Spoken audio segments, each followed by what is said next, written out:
नमस्कार, तुम्हा सर्वांचं आपल्या स्टडी पॉइंट या यूट्यूब चॅनलमध्ये स्वागत आहे। तर शेतकऱ्यांच्या विनाअट सरसकट कर्जमाफीसाठी पंढरपूर येथे केलेलं अन्नत्याग आंदोलन असो किंवा नंतर छत्रपती संभाजीनगर इथे झालेला एल्गार मोर्चा असो, या मोर्चानंतर मंत्री गिरीश महाजन साहेब यांनी दिलेल्या आश्वासनानुसार 2 दिवसांपूर्वी मुख्यमंत्री देवेंद्र फडणवीस साहेब यांची भेट घेतलेली आहे। त्यांच्याशी झालेल्या चर्चेनुसार कर्जमाफी संदर्भात राज्य सरकारने नेमलेल्या समितीसोबत बैठक घेऊन निर्णय घेण्याचं सूचित केलेलं आहे। याबद्दल संपूर्ण सविस्तर माहिती या व्हिडिओच्या माध्यमातून आपण जाणून घेणार आहोत। तत्पूर्वी तुम्ही जर आपल्या स्टडी पॉइंट या यूट्यूब चॅनलवरती जर नवीन असाल तर आपल्या या चॅनलला लगेचच लाईक आणि सबस्क्राईब करायला विसरू नका।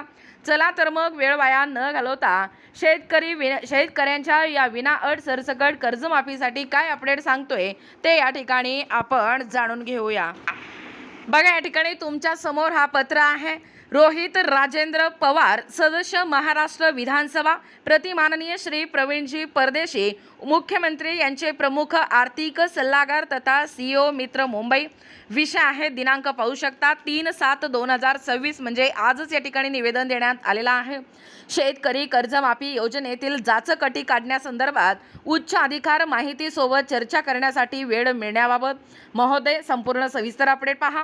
उपरोक्त विषयान्वये कर्जमाफी योजनेतील जाचकटीमुळे राज्यातील लाखो पात्र शेतकरी कर्जमाफीच्या लाभापासून या ठिकाणी वंचित राहणार आहेत। गेली काही वर्ष नैसर्गिक आपत्ती असो, नापिकी असो किंवा उत्पादनाला न मिळालेल्या योग्य भाव असो किंवा यामुळे शेतकऱ्यांची जी आर्थिक स्थिती आहे ती अत्यंत बिकट होत झाली आहे। परिणामी त्याचे देखील आर्थिक नियोजन हे पूर्णपणे विस्कळीत झालेलं आहे आणि अशाच परिस्थितीत कर्जमाफी योजनेतील जाचकटी व शर्ती हटवून पात्र शेतकऱ्यांना कर्जमाफीचा लाभ देणे आणि त्याचा वित्तपुरवठा तातडीने सुरळीत करणे हे अत्यंत या ठिकाणी आवश्यक आहे।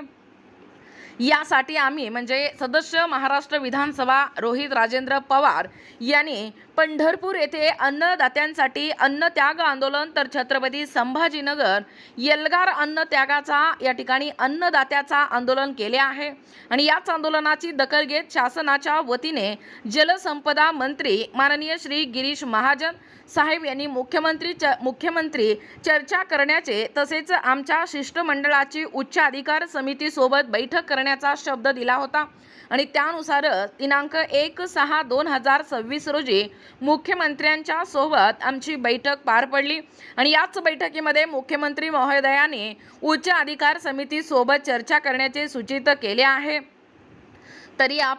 तरी आपण या विषयात वैयक्तिक लक्ष घालून माननीय मुख्यमंत्री महोदयांनी सुचवल्याप्रमाणे आपल्या उच्च अधिकार समितीसोबत चर्चा करण्यासाठी माझ्यासह शेतकऱ्यांसाठी लढणारे शेतकरी नेते, शेतकरी संघटनेचे प्रतिनिधी तसेच सर्व राजकीय पक्षांच्या प्रतिनिधीच्या शिष्टमंडळास या ठिकाणी वेळ द्यावी ही नम्र विनंती। धन्यवाद। आपला स्नेहांकित रोहित पवार, सदस्य महाराष्ट्र विधानसभा।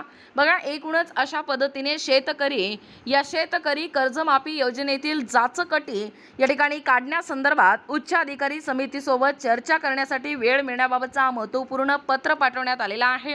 याबद्दलच A to Z माहिती या व्हिडिओच्या माध्यमातून जाणून घेण्याचा प्रयत्न केलेला आहोत। अशाच प्रकारचे नाविन्यपूर्ण आणि ताज्या घडामोडी पाहण्यासाठी आपल्या स्टडी पॉइंट या यूट्यूब चॅनलला सबस्क्राईब करा। भेटूया अशाच प्रकारच्या पुन्हा नवीन व्हिडिओमध्ये। तोपर्यंत धन्यवाद।